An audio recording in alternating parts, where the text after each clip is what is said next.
Hello friends, welcome back to my channel Lakshmi Sarkar blog. So যারা যারা নতুন তারা ফলো করে দেবে আর পাশে থাকবে, তোমাদের ভালোবাসা অবশ্যই দরকার।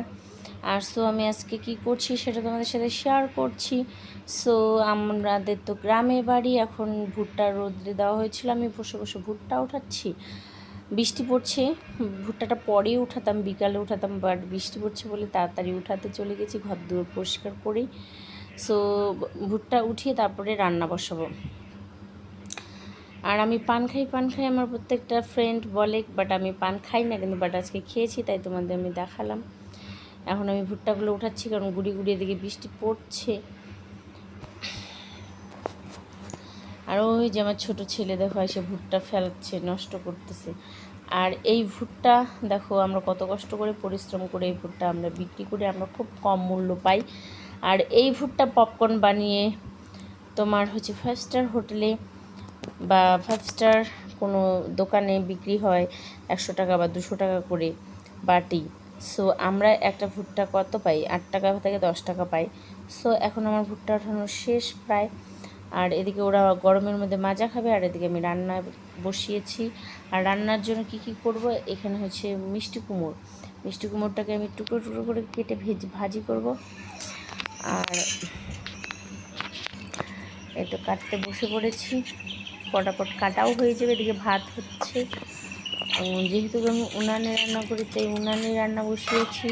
ভুট্টাগুলো উঠিয়ে রেখেছি, কারণ ভুট্টাটা আমি পরে উঠাতাম রান্না করার পরে, বাটা বৃষ্টি হচ্ছিল বলে তাড়াতাড়ি উঠাইছি। এখন এটাকে দেখো কাটা প্রায় শেষ, টুকরো টুকরো করে। এটাকে আমি এখন ভাজি করব। এই ভাজাটা খেতে খুব টেস্টি হয়।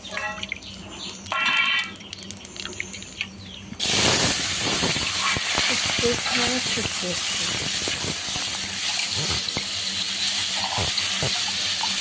দেখতে পাচ্ছ, তুলে নিচ্ছি। আর এই যে ভাতও হয়ে গেছে, আমি কড়াইও বসে দিয়েছি, কারণ আমার কুমড়োটা কাটাও হয়ে গেছে। কুমড়োটা ভেজে নেবো, কালা জিরে ফোড়ন দিয়ে তেলের মধ্যে কালা জিরে দিয়ে দিয়েছি, কুমড়োটাও দিয়ে দিয়েছি। নেড়ে চেড়ে সামান্য নুন দিব, সামান্য হলুদ দিব, নেড়ে চেড়ে একটু লাল লাল ভাজা হবে, তখন নামিয়ে নেব। আর করবো হচ্ছে কাতলা মাছের অর্ধেক সবজি। আজকে বেশি করবো না, কারণ টাইম অনেক শর্ট, তার মধ্যে বৃষ্টি। তো এই যে দেখতে পাচ্ছ এটা প্রায় ভাজা হয়ে গেছে। ওদিকে আমি মাছের সবজি রেডি করে ফেলেছি। তো মাছ ভেজে এই যে দেখতে পাচ্ছ, আমি ক্যামেরাটা উল্টা করে ধরেছি কারণ ভুলে গেছিলাম সোজা করে ধরার জন্য। আর তারপরে রান্নাবান্না শেষ করে বাচ্চা কাচ্চাকে খাইয়ে দেবে। এখন আমি উঠোন পরিষ্কার করব, কারণ আমাদের তো গ্রামের বাড়ি, অনেক বড় উঠোন। আর উঠোনের মাটিটা বৃষ্টির জন্য চলে যায় বলে টিনের জল পড়ে, তার জন্য সারা উঠোনে আমরা প্লাস্টিক বিছিয়ে রেখেছি, কারণ পাকা করার অত সাধ্যি আমাদের নেই। তার জন্য হয়েছে আমরা প্লাস্টিক বিছিয়ে রাখার কারণে পটাপট করে আমি ঝাড়ু দিয়ে নিচ্ছি। দেখতে পাচ্ছ